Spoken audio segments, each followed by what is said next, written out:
Hello friends! The purpose of this test is to determine the color change of any kind of printed and dyed textile product as a result of exposure to water for a short or long period of time and the stain it makes on the adjacent fabric. In this test, we use the perspirometer device. Also, a 5 kilogram weight must be put on the device so as to provide a pressure of 2.5 kilopascals.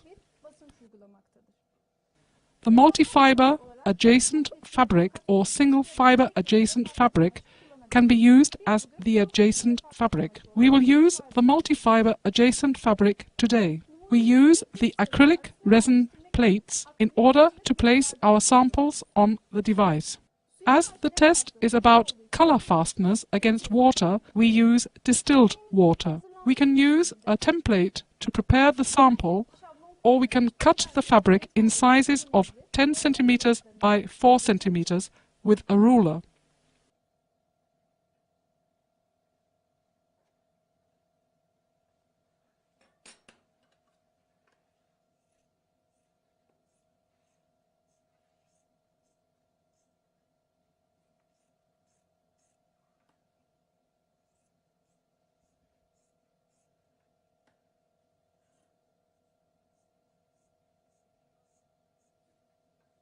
If there is a possibility to confuse the front and reverse sides of the sample, we can mark the reverse side of the sample to prevent the confusion. I can sew the prepared sample with the adjacent fabric facing each other. As you see, my adjacent fabric is in roll form. I'm cutting this in the same width with the sample. I'm sewing along the short side in a way that the adjacent fabric and the test sample are facing each other.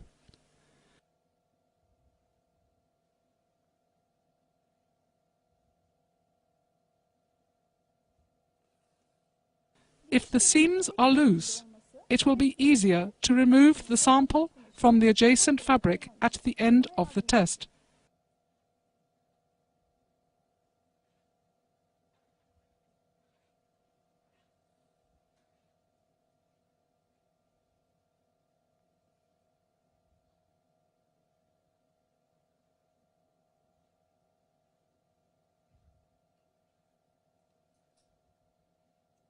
In this way, I have prepared the sample. If the sample is fiber or yarn and not a fabric, the amount of fiber or yarn that is used must be half of that of the adjacent fabric weight. The sample is prepared by sewing the adjacent fabric to the one side of the sample and the non-dyeable polypropylene fabric to the other side.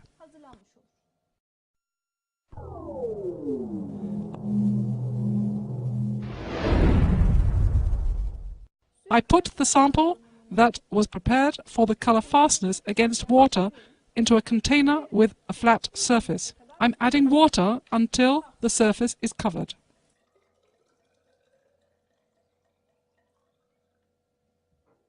The amount of distilled water exceeds a little bit more than 100 milliliters, but there is no determined amount of solution for this test. However, if the fabric is thicker, more solution may be used in order to cover the sample surface. I'm mixing the solution with a glass rod well enough to ensure the penetration into the sample. Then I keep the sample in the solution to ensure the absorption.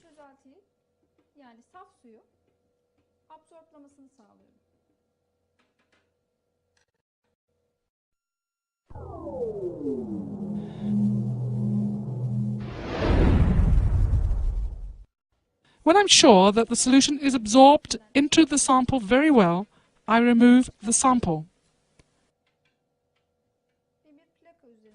And now I'm pouring the excess solution on a plate.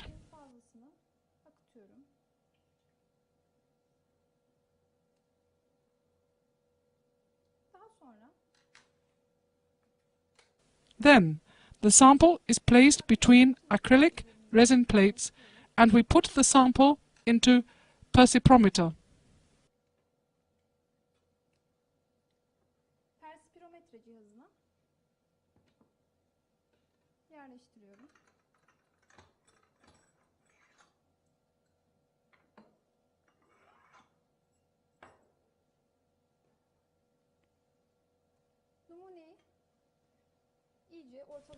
I place the sample horizontally in the middle of the device. I place the lower apparatus.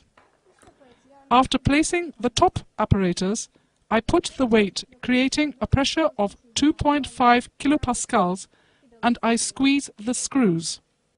In this way, the excess of water is filtered, and then the sample is put in the drying oven that has been preheated at 37 degrees centigrade for 4 hours.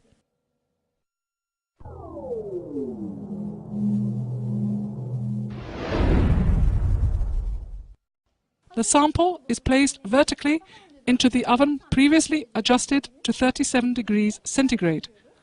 The oven must be closed quickly to prevent the temperature fall, and then we wait for 4 hours.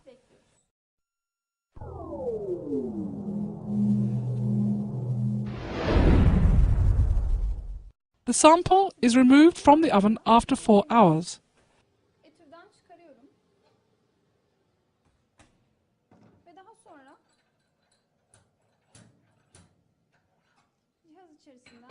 I remove the sample from the oven, and the oven is adjusted not to exceed 60 degrees centigrade.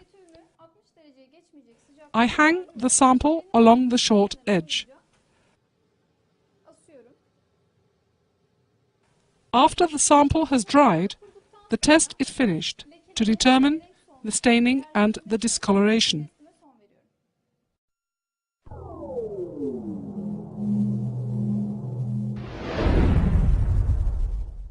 The second step of determination is the fading of color. For this step, the original sample is placed on the left side and the tested sample is placed on the right side. The differences between these samples are determined with the help of a mask. The difference between them is determined with the discoloration scale. There are values on the scale from 1 to 5. These values are enumerated as 1 being the worst and 5 being the best value. Test result is given by comparing the difference between the sample and the original with the scale.